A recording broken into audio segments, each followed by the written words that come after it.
Hello everybody, and happy Warrior Goddess Wednesday. Welcome to the live stream. I am your host, Rachel Z, and I am prepped for my comic book reading a little bit later. I'm going to be doing an X-Men comic book reading as Storm, so I have the whole Storm get up, look up. I have also contacts to go along with it, but I'm not going to use them for this particular event just because it's going to be hard to read.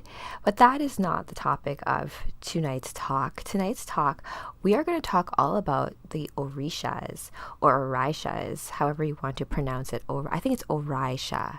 And just because this, just to give you some insight as to what this show is really all about, storytelling is a huge part of my own personal mythos, and I'm currently finishing up a novel, a book 3 of a 6-part sci-fi fantasy novel, and this book 3 is also going to be a graphic novel, so a comic book.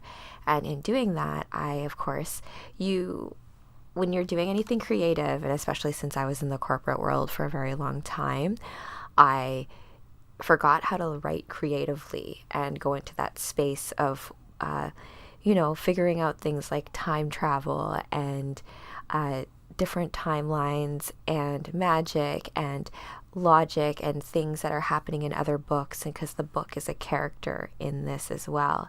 And so what does this all mean in terms of how I came to this topic? So the Orishas are deities, they are goddesses, they are elemental goddesses, and they are primarily found in Africa. I'm going to get into more detail about their history.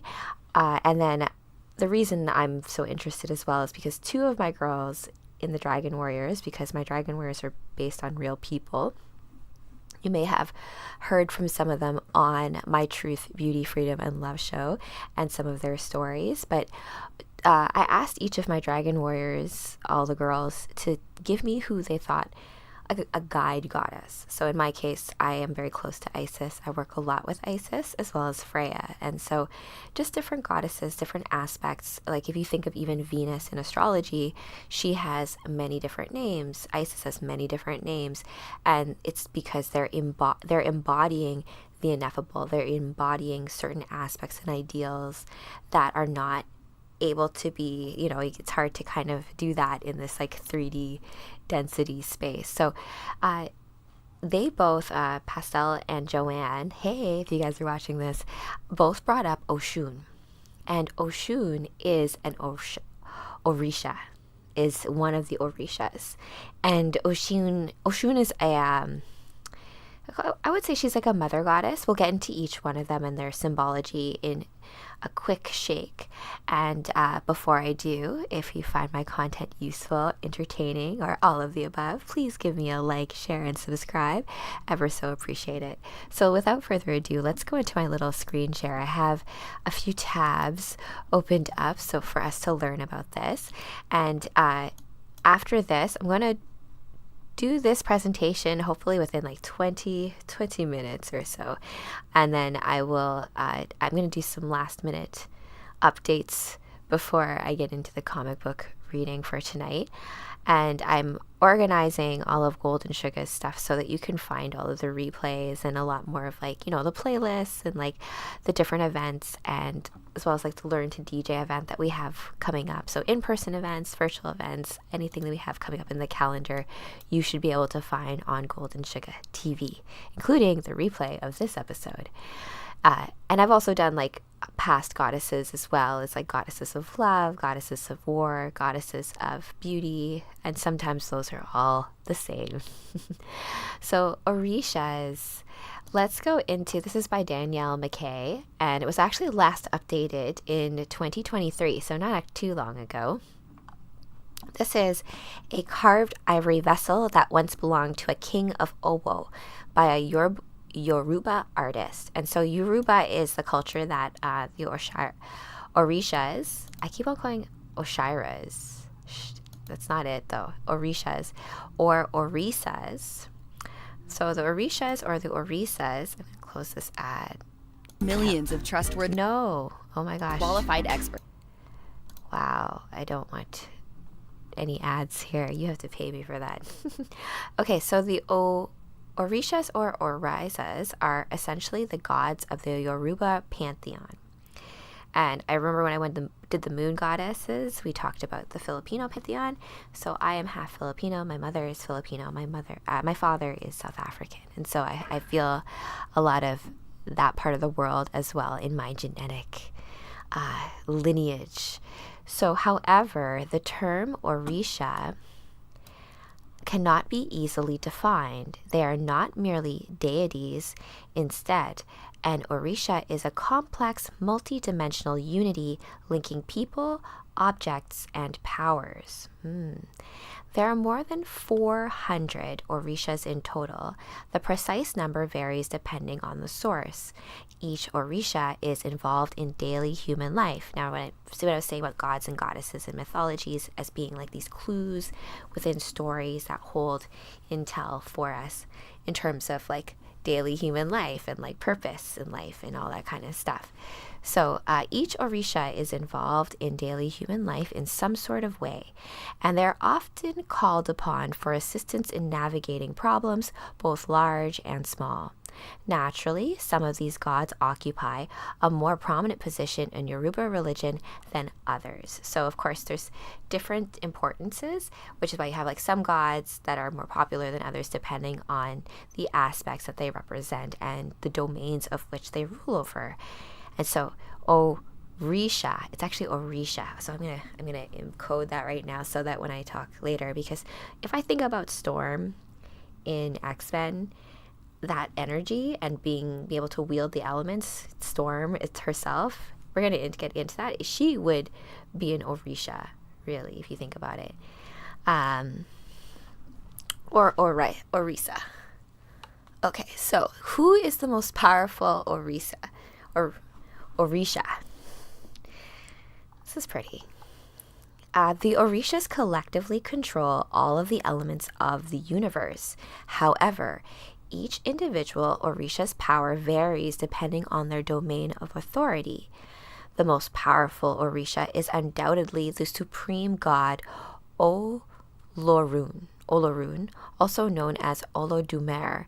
Olorun's domain is the infinite universe, the skies, and the heavens. The other Yoruba gods effectively function as his emissaries. And where do the Orishas live? The Orishas live in the heavens, far above the earth. Most Orishas cannot easily travel to the human realm, but certain gods were gifted with the power to act as messengers, if we think about gods such as Thoth and Hermes and other Greek and Egyptian lore as well. But certain gods were gifted with the power to act as messengers between the world of the gods and the world of humans. For example, in the Ifa religion of Yoruba land, both Orunmila and Ishu have the ability to travel within the realms, or between the realms. They deliver messages to humans and sacrifices to the gods. So the go-between between the divine and the material realm. How many Orishas are there? Okay, so this is a kneeling female figure, which is popular in Yoruba art. Look at those boobies. And the belly button's actually protruding as well, so that's interesting. They are meant to represent a supplicant of the Orishas by Aragon of Osi, so late 19th or early 20th century. The total number of Orishas is open to debate, varying from 200 to over 1,700 depending on the source. However, the most commonly accepted number is 401. That's interesting. So 401. I guess also considering the supreme infinite deity being as well. So the Orishas are collectively known as Orishalana or Orishanla. Yes. This is also the name that is given to the creator god Obatala. The most important and powerful Orishas number around a dozen. These are the deities who are the most active in earthly affairs and universal in Yoruba belief. The rest of the Yoruba pantheon is made up of lesser Orishas and ancestors.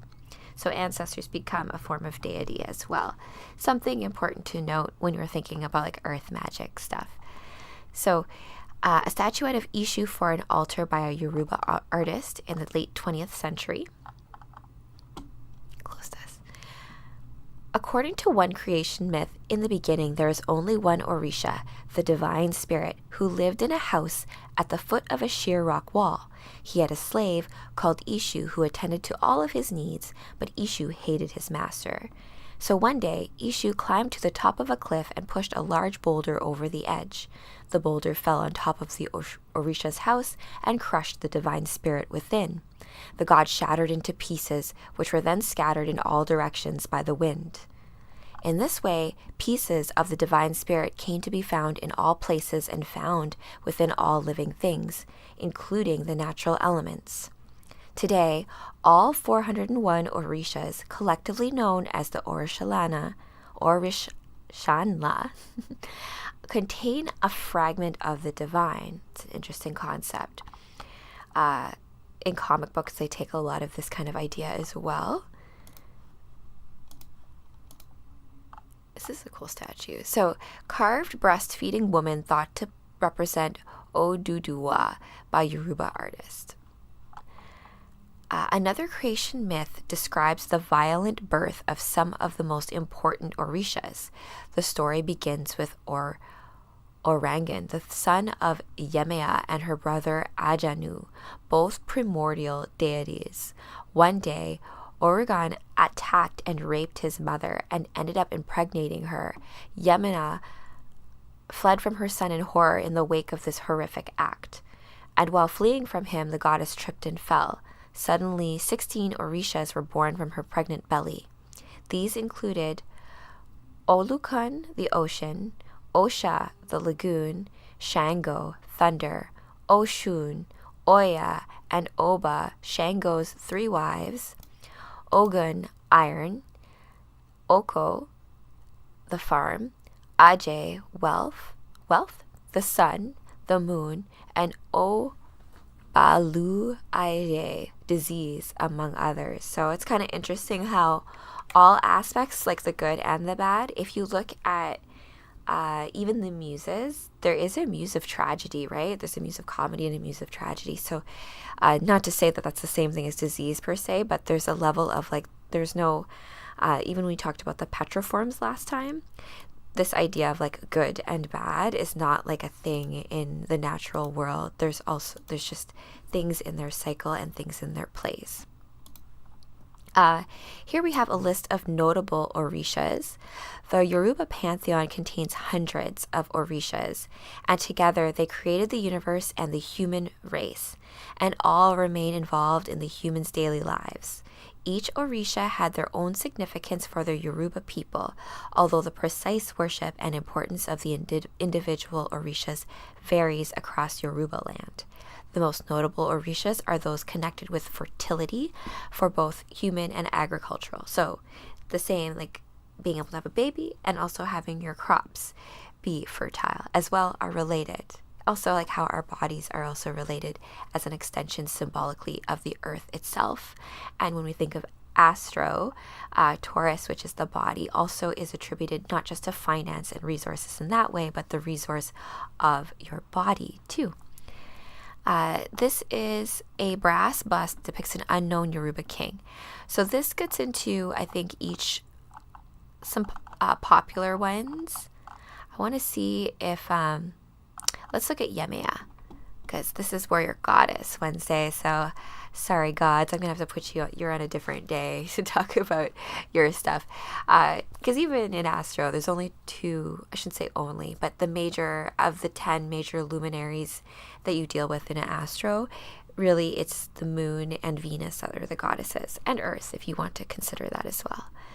So Yemaya, this is a figure of a carving by Yoruba artists and dated to the 20th century. Yemaya, or Yemoya, is the primordial goddess of water, and we're in Pisces season right now, so it's kind of good to be aware of these mythos and primordial energies that are out there. Unlike other water deities, whose powers only extend to certain bodies of water, Yemaya has dominion over all water and all other water Orishas.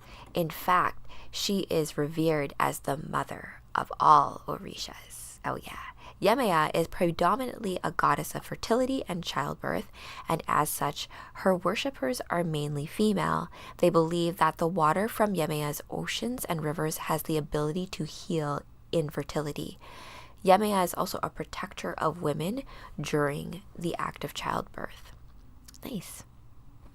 We have Shango, the god of thunder. You can actually, there's a lot of Shango story. Like the god of thunder and lightning is that. I should do a little bit of like a mind map of that, where all those kind of come into play.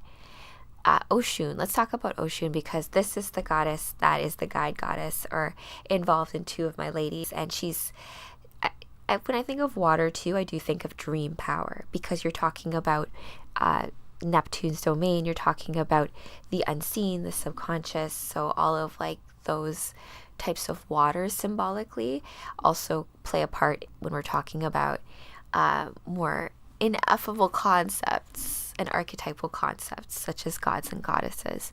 So Oshun is the goddess of the ocean, river, and the patron town of Ozogbo. She is also the goddess of love, beauty, and diplomacy. That's some good skills to have.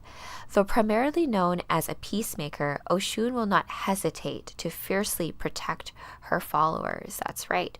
She's nice until she's not. She is one of the three wives of Shango, the god of thunder and lightning. So Oshun is a benevolent and generous goddess, closely associated with kingship and the royalty of the Ozogbo kingdom. And this is where Oshun is very similar to Isis, because Isis translates to the throne, right? And so this idea of birthright to kingship coming through the goddess is very much attributed here to Oshun. And I can see why my girls have felt a calling to Oshun, being Oshun's daughters. Okay, so she's a benevolent and generous goddess, closely associated with kingship, and most of her myths tell the foundation story of Ozogbo next to the Oshun River. The Oshun Ozogbo Sacred Grove in Nigeria is still a popular place of worship for her followers. I think I talked about this last time on my live stream about sacred groves and how, like in Power Rangers, Angel Grove, this idea of sacred groves. Let's look up, hold on, sacred grove. Maybe there's like a definition specifically. Yeah, I know it's wiki, but this is a better one. Path of Exile. The sacred grove is an area that can randomly be found in maps, which is related to the harvest mechanics. So, sacred grove looks like these kind of things, like where it looks magical. Where, a clearing of trees, it's typically trees all of the same type. And it's like a space where you can do sacred rites. And it's one of those things where it's a canvas by which when you come, and if you bring like drums, circle, your music, all the people using that space, you fill that with everything, and then it becomes so much more special. That's all I really wanted to talk about in terms of Orishas and that pantheon of elemental goddesses that come out of the culture of the Yorubas and, in Africa as well. I'm going to go into this as another overview, and then we will wrap, and then I will take a little break, and then I'll catch you all if you're joining me for the comic book reading. Okay, so the Orishas are the gods of Santeria. This one. Okay, interesting. So this just goes to show all these interesting connections between the different goddesses and like the way they kind of intertwine with different cultures. And if you go further and far enough back, it's all like brothers and sisters. So the Orishas are gods of Santeria, the beings that believers interact with on a regular basis. The number of Orishas, remember there's quite a lot of them, varies among believers. In the original African belief system from which Santeria originates, there are hundreds of Orishas. The New World Santeria believers, on the other hand, generally only work with a handful of them. So then we've got here a few of them that are primarily, I guess, venerated within the Santerian religion. So like Orunla, the Orisha of divination and human destiny. So say Orunla was present at the creation of humanity and the forging of souls. Thus, Orunla has the knowledge of the ultimate destiny of each soul, which is an important facet of Santeria practice. So this idea of ultimate destiny. Working towards one's destiny is to promote harmony. That's a good one. I'm going to repeat that. Working towards one's destiny is to promote harmony. To move contrary to it creates discord. So believers look for insight to their destiny and what they might currently be doing in order that runs contrary. So I look at that as in relation to Astro and like what we're like when you're trying to find your purpose, and when things aren't working, it's like because perhaps that's not the correct path, that we're trying to force it. But it can be sometimes difficult to discern those clues, right? So Orunla is commonly associated with Francis of Assisi, although the reasons are not obvious. So they're associated, not sure why. It's something to look into it. Let's go into Oshun one more time. This one's calling Oshun very seductive. I like that. Oshun is a seductive Orisha of love and marriage and fertility, and she rules the genitals and the lower abdomen, that old sacral chakra area. She is particularly associated with feminine beauty as well as relationships between people in general. That is very Venetian, super Venetian. I bet you she's an equivalent for sure. She's also associated with rivers and other sources of fresh water. Now, rivers as well in Japanese culture are associated with dragons. So this is interesting too. In one tale, the Orishas decided that they no longer needed Olodumare. In response, created a great drought that none of the Orishas could reverse. To save the parched world, Oshun transformed into a peacock. So that's interesting, because peacocks are usually male, but I'm assuming that it's just like the fancy peacock. Oshun transformed into a peacock and ascended to Olodumare's realm to beg his forgiveness. He relented and returned the water to the world, and the peacock transformed into a vulture. Oshun is associated with Our Lady of Charity, an aspect of the Virgin Mary focused on hope and survival, particularly in relation to the sea. Our Lady of Charity is also the patron saint of Cuba, where Santeria originates. So we think of Cuba. One of my favorite movies is Dirty Dancing, Havana Nights. I also like the original Dirty Dancing. Do those back to back. But that's kind of interesting here, really. So a peacock feather, fan, mirror, or boat may represent her, and her colors are red, green, yellow, coral, amber, and violet. I had a lot of coral at my wedding. Oh, I love that. So there's also Yemea. I think that she's pretty awesome as well to touch on. She's lakes and seas as opposed to rivers and sacred groves like Oshun. But Yemea is the patron of women and motherhood, and associated with Lady of Regla, the protector of sailors. So fans, seashells, canoes, coral, and the moon all represent her. So she's more of like a moon goddess of the Orishas. White and blue are her colors. Maternal, dignified, and nurturing, and the spiritual mother of all. She's also an Orisha of mystery, reflected in the depths of her waters, and often understood to be the older sister of Oshun. So she's Yemea is Oshun's big sister. And Oshun oversees the rivers, and she's also associated with tuberculosis and intestinal disorders. So it's almost like if you're in disorder, the way I kind of read this, if you're not in alignment with your human destiny, it's as if these aspects will reflect the more challenging parts of themselves. So it's good to what these goddesses do help us to conceptualize how to understand how to work towards harmony in our own lives.